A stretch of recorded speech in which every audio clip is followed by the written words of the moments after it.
necklace that shook French monarchy. Once upon a time, about 240 years ago, an aging king had a madly expensive necklace made for his young mistress. The production took several years, and the king in the meantime died. The new king drove the mistress out of the court, and in addition, the two jewelers were left off with a necklace of unimaginable price and only empty hands and coffers. When Louis XV decided to prove his love to his official mistress Madame du Barry with a precious gem, he didn't know what avalanche of events it would trigger. After the death of the sovereign, Parisian jewelers Beart and Bassange tried to sell the jewel to the young Queen Mary Antoinette, but she, knowing who was originally to be its owner, refused it.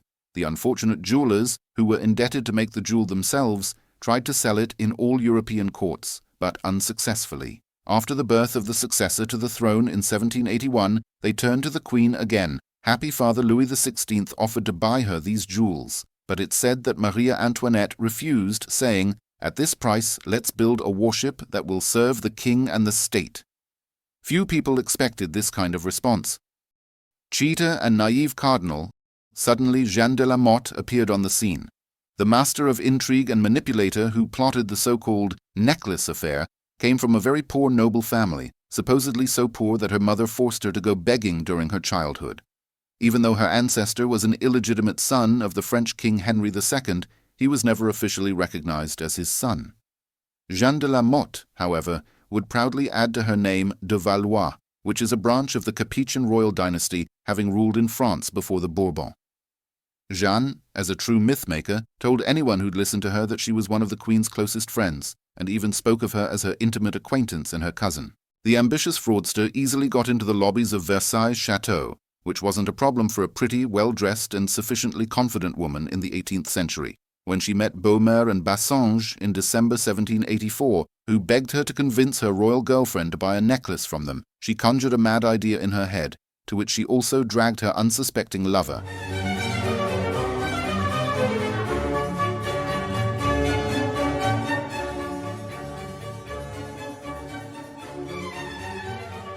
Cardinal and a lookalike. Cardinal de Rohan is another character in this incredible story that historians call the greatest fraud of French monarchy. He was a descendant of one of the richest and most respected French families. The cardinal met at that time still Princess Mary Antoinette when she arrived in France.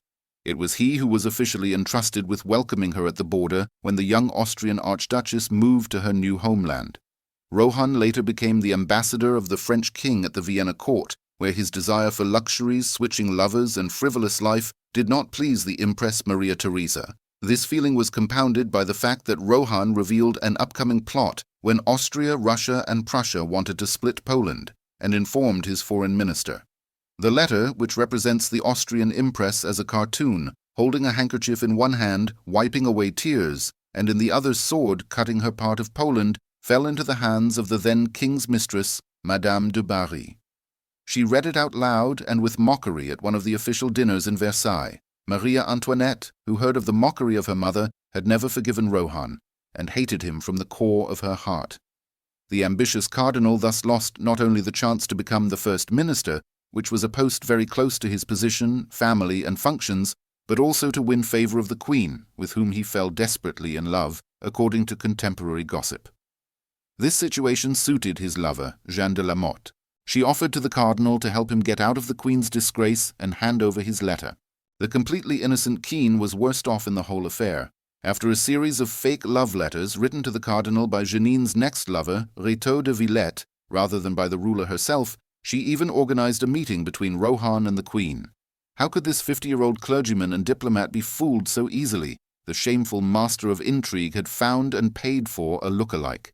Parisian prostitute Nicole d'Oliva resembled the monarch, and at a night meeting in the Versailles Park, which was accidentally interrupted by unwanted passers-by, the smug noblemans got convinced of what he wanted to believe. After that, it wasn't hard persuading him that the Queen longed for a necklace, but was afraid of public reactions, and then through the falsified letters instruct the cardinal to discreetly buy jewelry and send it to Jeanne at Versailles. However, when the jewelers and the cardinal continued to wonder why the Queen does not wear the necklace, and the first installment was approaching, the dear fake cousin evaporated along with the necklace.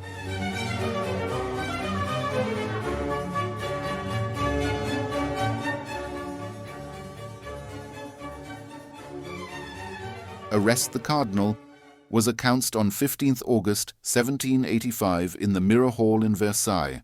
It was the Feast of the Assumption, and Cardinal de Rohan was just about to serve the Mass in the royal chapel. This sentence put one of the supreme ecclesiastical dignitaries of the Kingdom of France in jail, meaning an absolute scandal, and accelerated the advent of the French Revolution. It was preceded by unpaid installments for the necklace, the jewelers chasing up the Queen, who had no idea what it was about, and inviting the cardinal to see the royal couple, where he had to explain how and by whom he had been fooled. The humiliated cardinal apologized to the Queen, pledged to pay for the necklace, and asked the king for public trial, to which the king agreed. On the 22nd of May 1786, 64 members of the French Parliament met and exonerated the cardinal. He was morally freed of complicity and insult to the Majesty, but had to pay Beaumer and Bassange for a necklace of 1,600,000 livres. With great difficulty, after the sale of real estate and land, Cardinal's descendants eventually paid off the debt only at the end of the 19th century.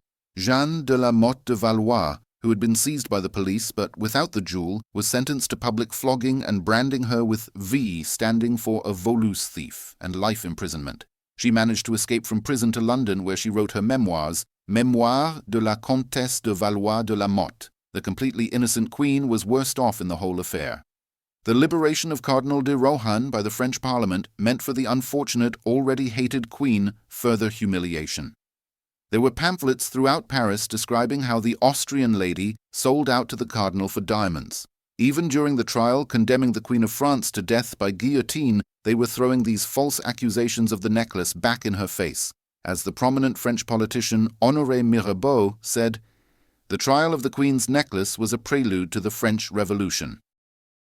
Interesting figures. The Queen's necklace was composed of 540 diamonds. It had 2,840 carats, costing 1,600,000 livres, meaning that 4 castles around Paris could be bought for it, with parks and surrounding land. It was taken apart and sold on the black market in England.